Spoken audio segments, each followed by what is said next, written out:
So now we will be seeing what are word embeddings and how it has come so far. And we will be focusing on the math of one particular type of word embeddings. And we'll be seeing how that was better than the normal or the naive method, and how it still lacked a lot of qualities. That is what made the neural methods very popular. So we'll be seeing what's an encoding. We'll be going through what a one-hot encoding is, which is the naive method. And we'll be looking at this concept of curse of dimensionality. And it's important in every machine learning method, not just NLP. And then we will be moving on into the semantic embeddings, which is, as we've been stressing so far, is we need something that captures meaning. And a term frequency, inverse document frequency, and then latent semantic indexing. This is where the focus of the lecture is going to be, which is a form of embedding, and that will motivate us for neural embeddings. So what is an embedding? In computer science, what we mean is we embed something into the vector space. That's it. That is, the input is converted into a vector. Now, why are we using embeddings? So we saw with the corpora, with the statistical data revolution, whenever we have a machine learning task, we need to vectorize the input data.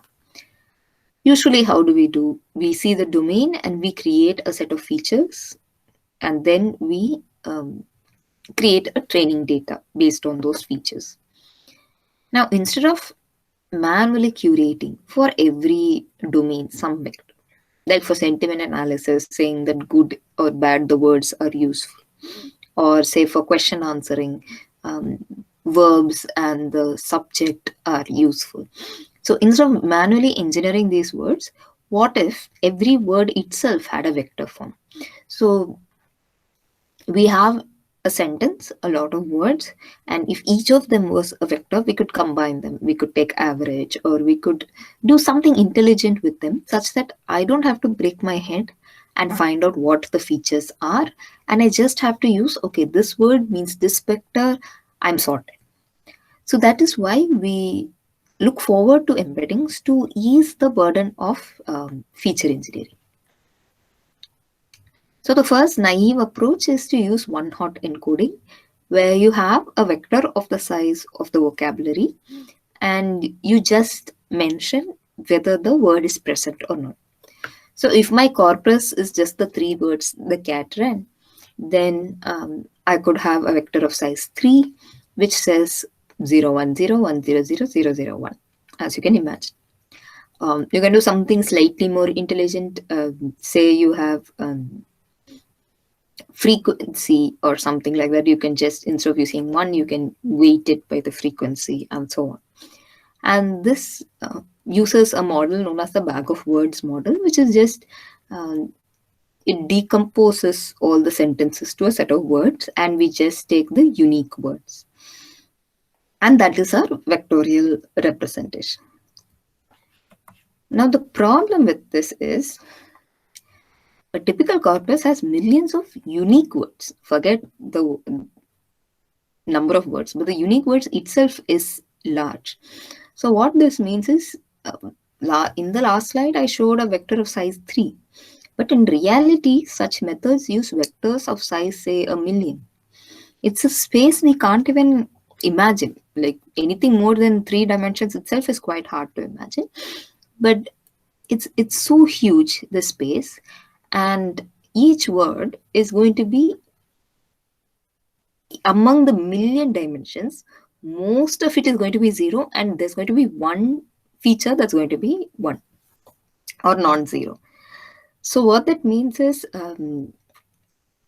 it's also hard to read, hard to scan, but also in the space it's so small because most of it is 0. It's there along only one axis among millions of axes. So that brings us to the curse of dimensionality. What does that mean? So if I have 4 regions between 0 to 5, 5 to 10, 15 to 20, for example, then you can see the I have to look at only 4 regions, which is basically these points. But once I go into 2 dimensions, then I have 16 regions to look at. 3 dimensions, 64 regions to look at. And also you can see the points are becoming more and more spaced out. So you can imagine in a 1 million kind of space that we can't actually imagine. It's all so far away. Each word is so far away in that space. And what does it mean? So you can imagine if some word is 010100001, if you compute the distance between that, which is root of the difference square, uh, the distance between any two words is the same. So distance between cat and ran is the same, distance between the and ran is the same. Why is that? Because you have only one thing that is positive and other one would be 0. So everywhere you'll have this 1 and 1. And because the distance is the same, we have no modeling of meaning because all the vectors are equidistant. So what means is that school and building are 2 words which are at the same distance as school is from the word as crazy as flabbergasted. So what these kind of situations let researchers to look for low dimension embeddings and embeddings which have semantic information. And one such method was the latent semantic indexing, which we'll be seeing in detail. Before that, I just wanted to quickly go through this term frequency inverse document frequency because it's a related concept and frequently used in machine learning, especially in NLP. It's defined for this NLP task. So you basically see how significant a word is for a document. TF means term frequency. So that is how many times the term occurs in the document.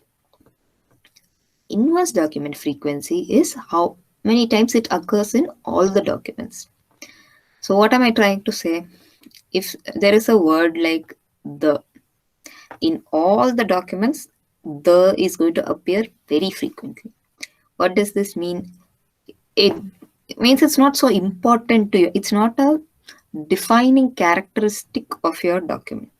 So if I have a term I, term J in document J, then I'm saying that number of times the term I is occurring in term J is the term frequency. And then document frequency would be number of times is occurring in the document by total number of documents. This is the inverse of that. And we take the log. So taking log is an interesting mathematical trick we do many times in machine learning, simply because it reduces the scale. So if I see the number of documents, for example, they'll be in the range of say 1,000, 10,000, maybe even 20,000. So if I actually count the document frequency, that will be in the range of 20,000 or something like that. Term frequency might be like 2 or 3. So if I just multiply both of them, the scale will be very bad. So say in this fraction, both of them are fractions actually, because term frequency is number of terms by the total. So both these numbers are frequency, I mean fractions, but this fraction would be much like the number of decimal digits would be much larger. So we take the log to like reduce the scale so that both of them are comparable. And this is TF-IDF. It is a score which says how useful that word is in the document. So that now we come to this term document matrix, which is if I have document C1, C2, M1, M2, M4, and I have terms, and here I have the frequency. So here, for example, the word system occurs twice in the document C4, and so on and so forth.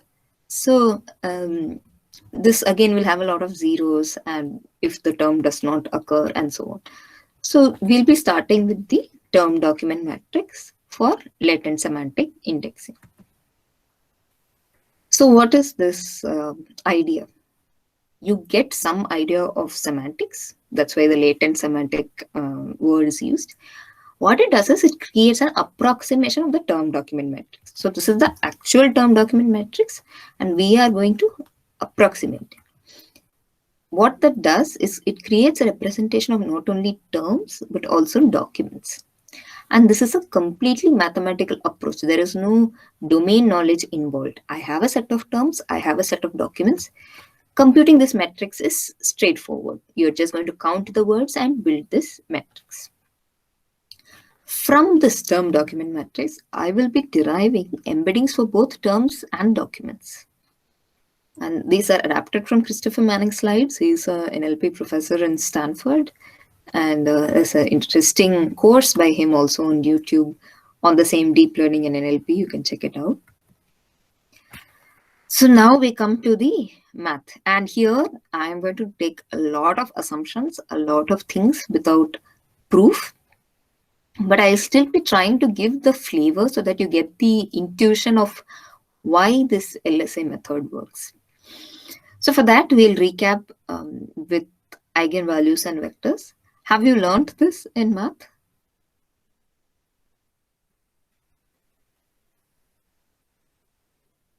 Anyway, I'll just give a brief introduction. It's fine.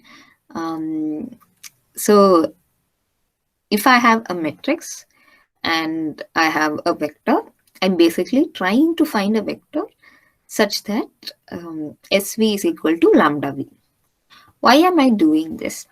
When I apply a vector onto, when I apply a matrix onto a vector, usually what will happen to the vector is it will change direction, change magnitude. By saying SV is equal to lambda V, I'm saying that all I'm doing is changing the magnitude and the direction is not changing. So this will happen only for certain vectors and certain eigenvalues. So the word eigen refers to like own, my own, things like that. So eigenvector and eigenvalues are the characteristic parts of this particular matrix S. So for S, this is satisfied, and these are the eigenvectors and eigenvalues. So given this matrix, and I have this vector V and 2 into vector V. So this is lambda. So my eigenvalue is 2 and eigenvector is 1, 2. So what this means is the vector 1, 2 was just scaled to 2 and 4, and it did not change direction or form, only magnitude was changed. So we'll be seeing why this is interesting. And the most initial form of Google search, the PageRank method, depended heavily on these eigenvalues and vectors to generate the search indices. So what is the idea? The thing is that we need to generate assumptions such that this equation holds true. So if the product of something is 0 and you don't want the vector to be 0 because you actually want to find an eigenvector, then the determinant of this has to be 0. So what this means is if I have a matrix of size m cross m, there is a limit that I can have only m eigenvectors or values. I cannot have more than that. So that's one condition we have. So just to take an example, I have a 3 cross 3 matrix, then I have 3 eigenvectors. And here in this example, you can see that it is a product of the identity matrix 1 0 0 0 1 0 0 0 1. Instead of that, we have 30 and 20 and other factors. So if I take some other vector, say 2 4 6, it's completely unrelated to S or V1 or V2 or V3. But the interesting thing is any vector can be represented as a combination of these eigenvectors. So x, which is 2, 4, 6, can be represented as twice of this, plus 4 times of this, plus 6 times of this. Now that x can be represented anyway, S into x, that is the application of the matrix onto that, can also be represented in terms of eigenvectors and values. So we saw two concepts. One is that what are eigenvectors? We saw that it can have at most the number of dimensions, number of eigenvectors. And the third is under certain conditions, we can represent any vector as combination of these eigenvectors. Why does that happen? Under some conditions, the eigenvectors are orthogonal to each other. By orthogonal, I mean they are, literally it means perpendicular, but here it means they don't, they belong to different axes and they're not related at all. And they're also perpendicular. If you see, the angle between them will be 90 degrees. The next concept is that small eigenvalues can be ignored. What do I mean by this? It means if I have two vectors, 60, 86 and 60, 80, 0, these two vectors are actually very similar. Instead of 60, 80, 0, if it was 60, 0, 6, those two vectors are quite distant. So we exploit this concept and create this approximation where we ignore the small eigenvalues and see there is not much reduction in quality. Okay, so for a symmetric matrix where you have A is equal to A transpose, then the eigenvalues are orthogonal. All these are results from linear algebra. I'm not going to go into why this happens and things like that. So we're going to take a few assumptions here and there. And what I'm trying to say, okay, I'll finish the next property also, that eigenvalues of positive semi-definite matrix are non-negative. By positive semi-definite matrix, I mean for all vectors, this transformation W transpose SW is positive, then the eigenvalues are always greater than or equal to 0. Greater than or equal to 0 is often referred to as non-negative in math. So why I'm saying this is our term document matrix can be manipulated in such a way we get all these nice properties. So before we go into that, we'll go into the matrix decomposition theorem. So what does this mean? If I have a matrix where the columns are the eigenvectors, so this is a matrix, this is the first eigenvector, say 0, 0, 1, and so on. So S into U would be S into V1 to Vn, which is lambda. We know that if it is an eigenvector, SV1 is lambda 1 V1. So this huge matrix can be decomposed into V1 to Vn, lambda 1 to lambda n in the diagonal matrix. We'll be seeing examples of these. So now SU has become U into lambda.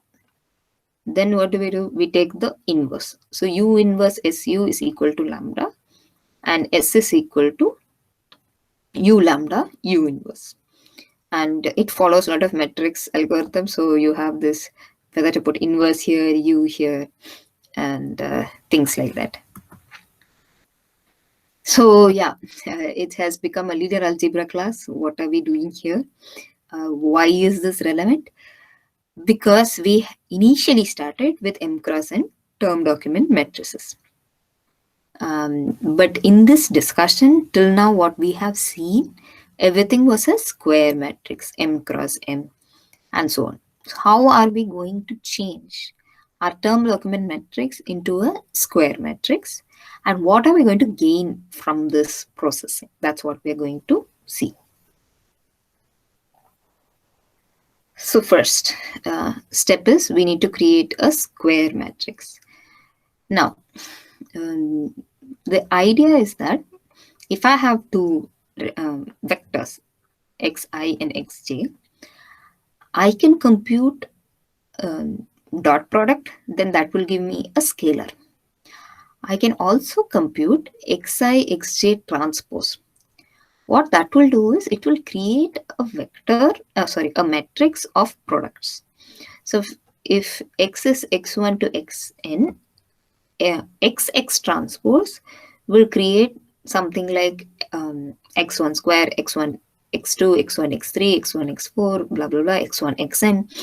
Basically, all combinations of x1 and xn will be in x transpose.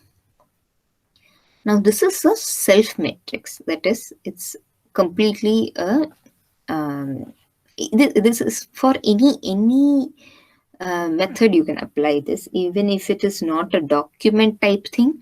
Let's say I have training data. My X is training data. Then I can do X transpose and create a matrix of similarities. Then what I do is I do this eigenvalue decomposition and I get what are the eigenvalues.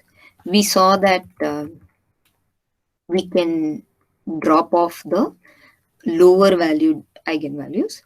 And what I'll do is in principal component analysis or PCA, I will take only the eigenvalue that's very large, say this 80.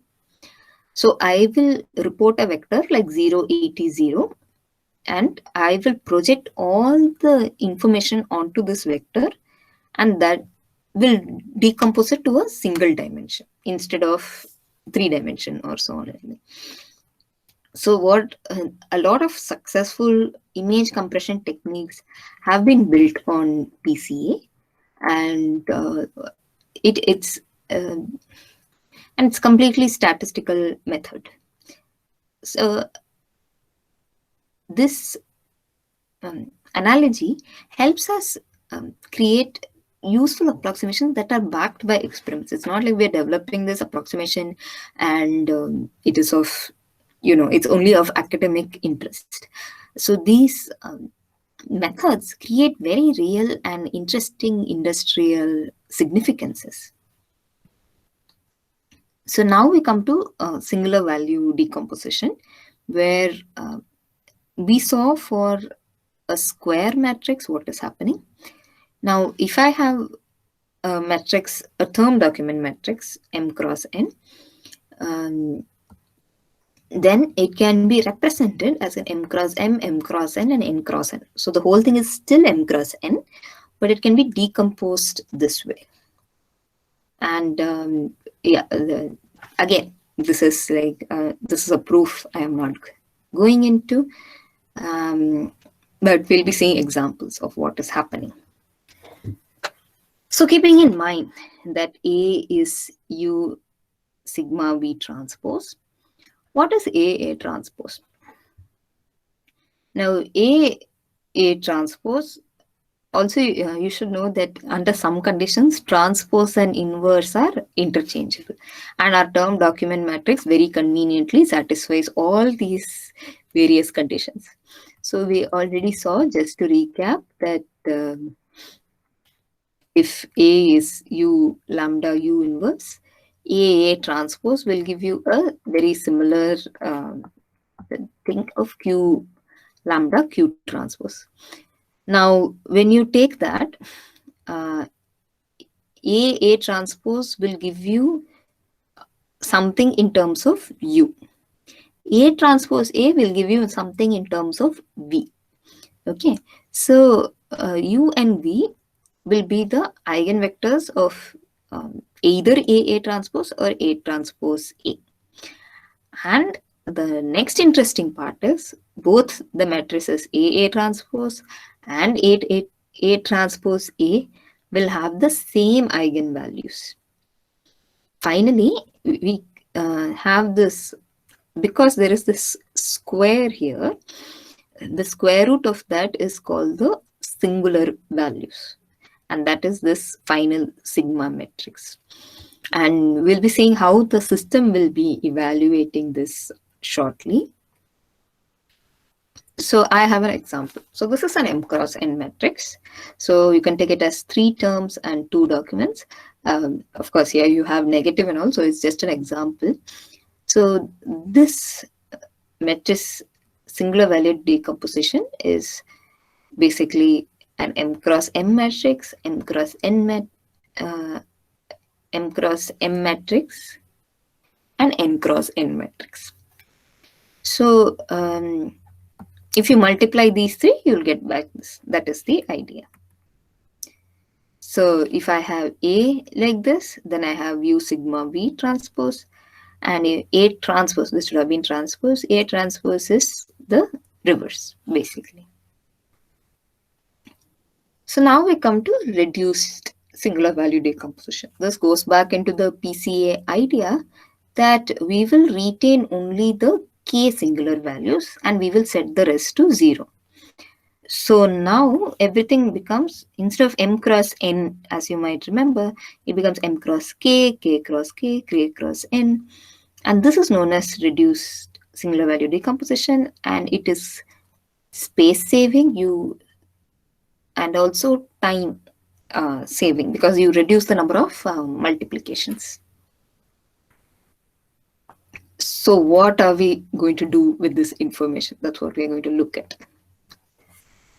So initially, when I had two words, say laptop and portable, then I would have something like, this is 0, 1, in the sense document 3 has the words portable and only portable.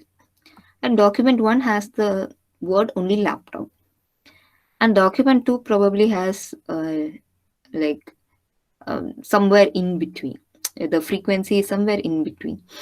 So it has both laptop and portable, and it has more of portable than laptop because it's higher off here. Now what this latent semantic analysis does is that it creates two of its own dimensions, and then it says that, okay, I have documents in this dimension, I also have words in this dimension. So within a single vector space, I have representation for both documents and words. What this implies is that I can get document similarity. So you can see document 1 and 3 are more similar than document 1 and 2. And I also get word similarity. So laptop and portable are more similar than laptop and display. And the word display is not even there in the original term document matrix. But when we perform this latent semantic analysis, we can sort of put it in this dimension. And that is one of the bigger drawbacks of the one-hot encoding or anything we have, that if at test time the word was never there in the corpus, my entire algorithm is useless. But in latent semantic indexing, I can make a guess, given the word, that this is probably where it lies in the vector space, and there is some semantic information in that.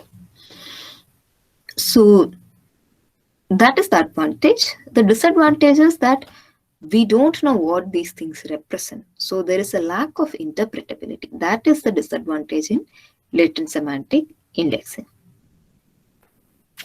So now we'll take an example. Now that we've been talking about eigenvectors and values, what would the computer do finally with this information?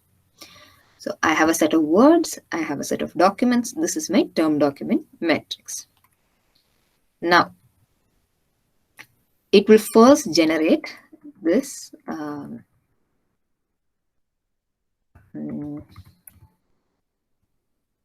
this decomposition, which is basically m cross m, m cross n, n cross n.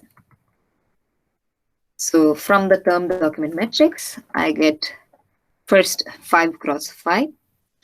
And the second dimension is decided by the minimum of both. So here I have 5 and 6, minimum is 5. So the second intermediate dimension is going to be 5. So first I have a 5 cross 5 matrix. Then I have the, again, 5 cross 5 matrix. And this is the eigenvector matrix. Then I have a 5 cross 6 matrix.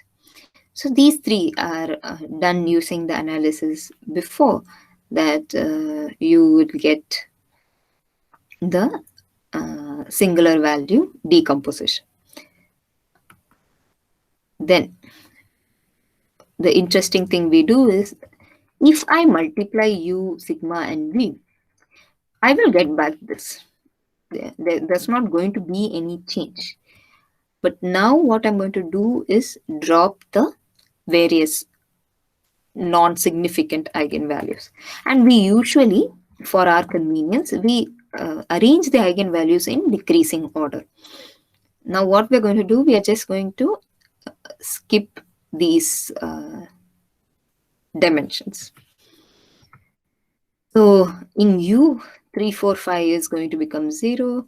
In this, again, 3, 4, 5 is 0. Again, here, 3, 4, 5 is 0.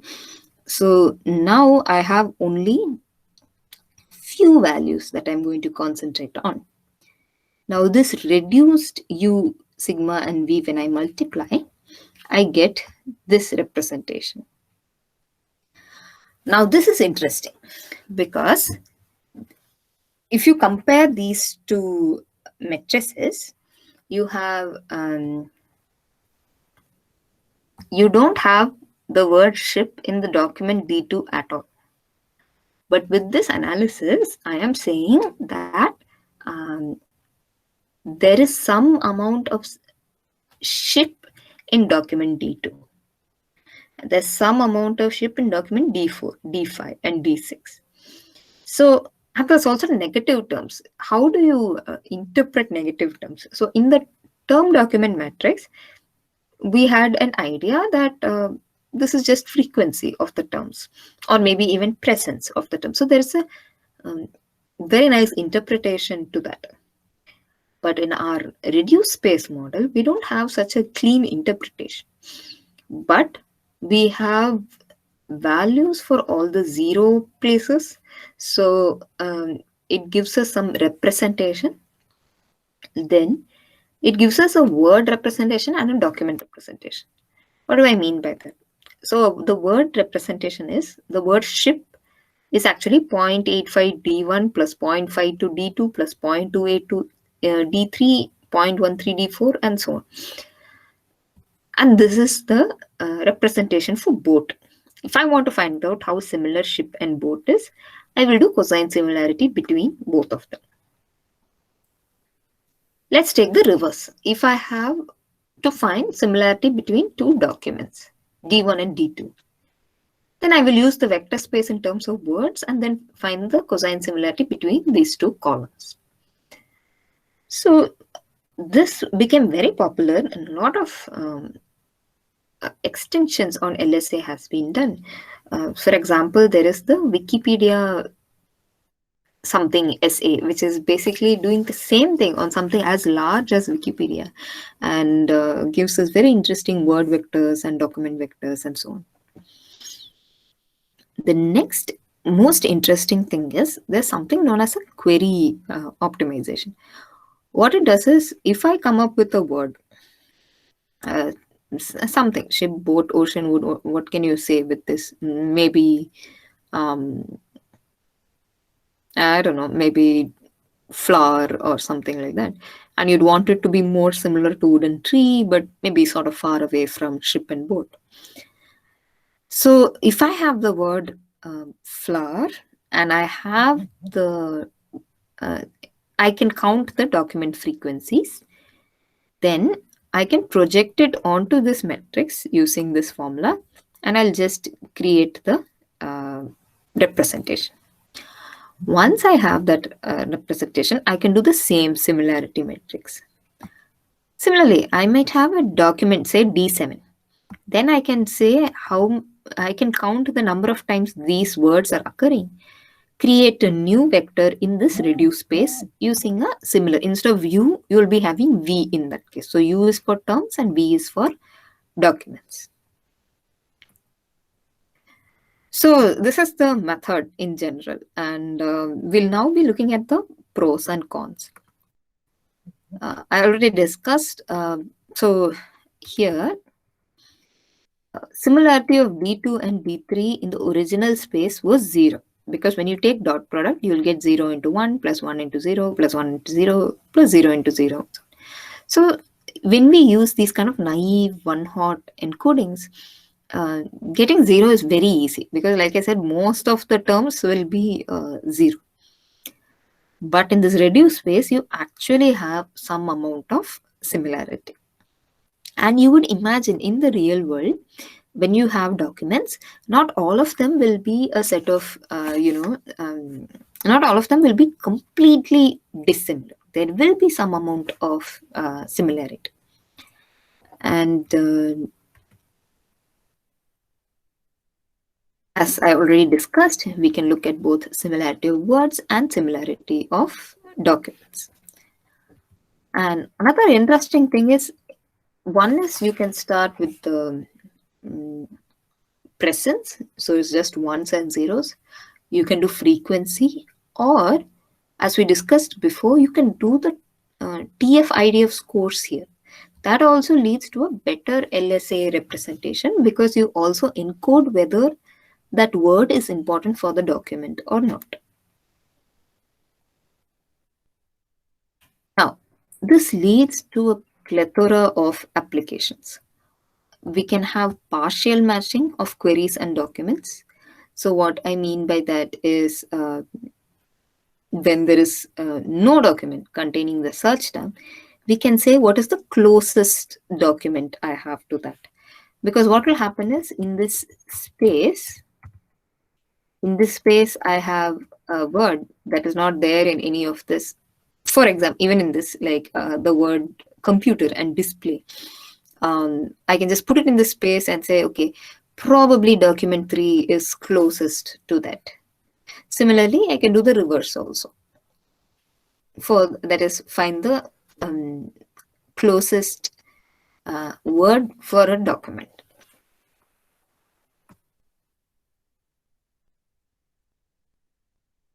Then I can rank according to the similarity score. What I mean by that is, if I'm retrieving documents, I can rank them based on how similar they are to the query. So in a search engine example, if I'm searching for the word fruit, and not only will I retrieve documents that contain the word fruit, I'm now empowered to take documents that are similar to the word fruit. And this is a nice idea for that. Then we have term weighting schemes. So for example, in Blue and NIST weighted bigrams based on the frequency. Weighting by frequency is a very commonly used technique in NLP. Instead of using frequency, you can use these values to depict what is the weight for a particular document. So in this document, the word ship would have a weight of 0.85, things like that. Then this also provides document clustering because we already saw that it has a nice graphical representation. So you can imagine if we have a huge graph, you can cluster documents together, and that will give us interesting insights. So this task is also called document modeling, where you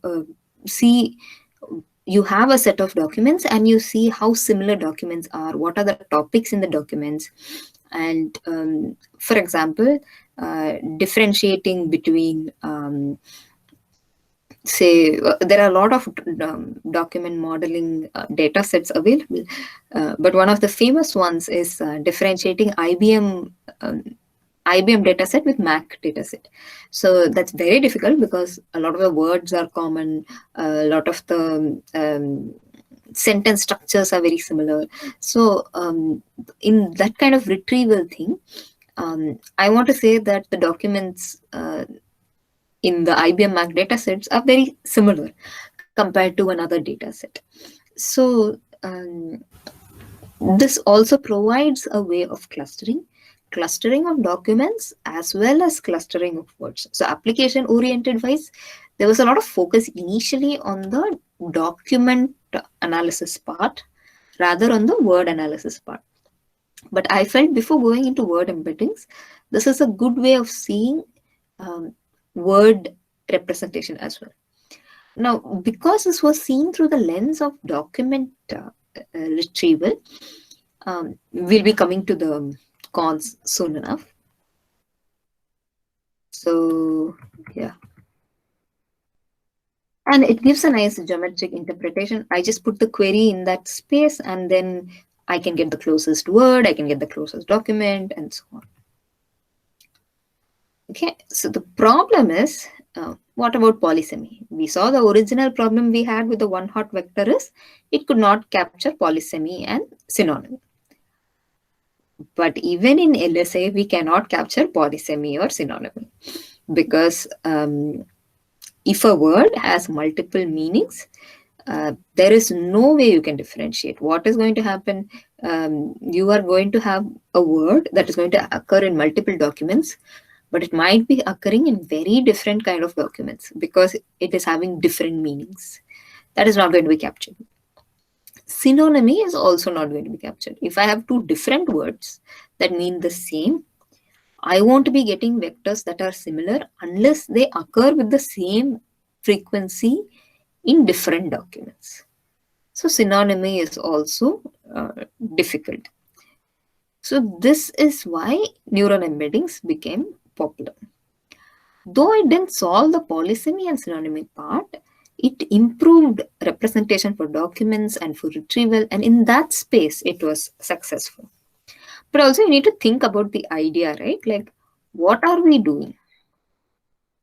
We are having a representation of words in terms of documents. Now, what does this mean? Like, this is highly dependent on what source I take, and it's not at all interpretable. I can't say that, okay, I have two similar vectors.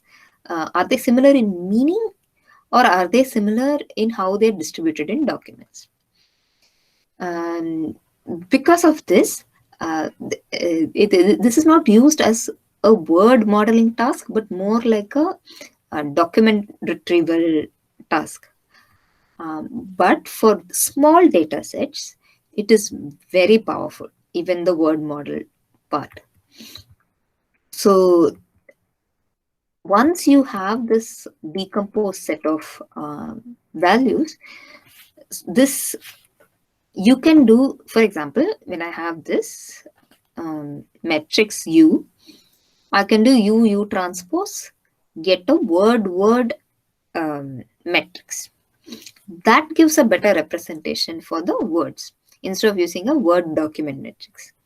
Similarly, I can do a document matrix, which will come in V transpose V. Again, that computes similarity in documents. So you have this term matrix, document matrix, and you also have this term document matrix. So in effect, I explained the geometrical interpretation of it, but to get the matrix form, this is what you do. You multiply by its own transpose, and you get a word space, you get a document space, and you get a document term space. So I can now send a query in the word space or in the document space or in the term document space. So each of these representations will lead to different kind of tasks. So I can have, so in the word space, I'm just saying how similar they are. In the document space, again, I'm saying how similar documents are. So I can do document modeling. And in the term document space, I'm basically retrieving. Given a word, retrieve the documents. That sort of an application. So one decomposition can be applied to a multitude of tasks. That is the power of latent semantic approximation, analysis, whatever, let's say, yeah. So yeah, that is the end of the lecture. What we looked at was vectorial representation for words. We initially saw that when we have one hot encoding, it's high dimensional. Then we have the curse of dimensionality, and also that all the words are equidistant from each other. So there's no notion of similarity or any sense of meaning in them. LSA captured some meaning, sometimes in terms of documents, sometimes within itself. but it still suffered from polysemy, synonymy. Basically, functional attributes of the words were not obtained, and we moved towards better embeddings in neural networks, which we'll see in the next class. Um, Usually, before this neural embeddings, what people would do is use this LSA embedding as well as information from manually curated features or the WordNet database, and then create a bigger vector that will capture more information.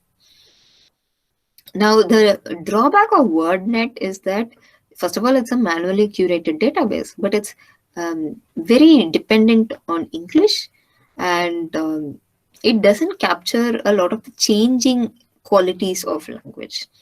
So it's a huge graph, and interpreting the graphs is also a bit hard. Like it is designed so that it is both human readable and machine readable, but it tends towards the human readable part more than the machine readable thing. But still, WordNet and many of the dictionaries are still used as input to the deep learning methods in industry even today, because there's some amount of semantic information in that. So this idea of creating a vector representation that is sparse, we saw that LSA, it was quite sparse. It was not in huge in terms of the length or something. Usually, in practical applications, what LSA will do is that I have term document matrix of say 1,000,000 cross million, and LSA would reduce it, and we'd have term term term matrix, term transpose matrix would be of say size of 100 200 maximum. So from 1,000,000 to 100 200 is a huge reduction. That's very useful. So that is why it was very popular. And yeah, today we are done a bit early.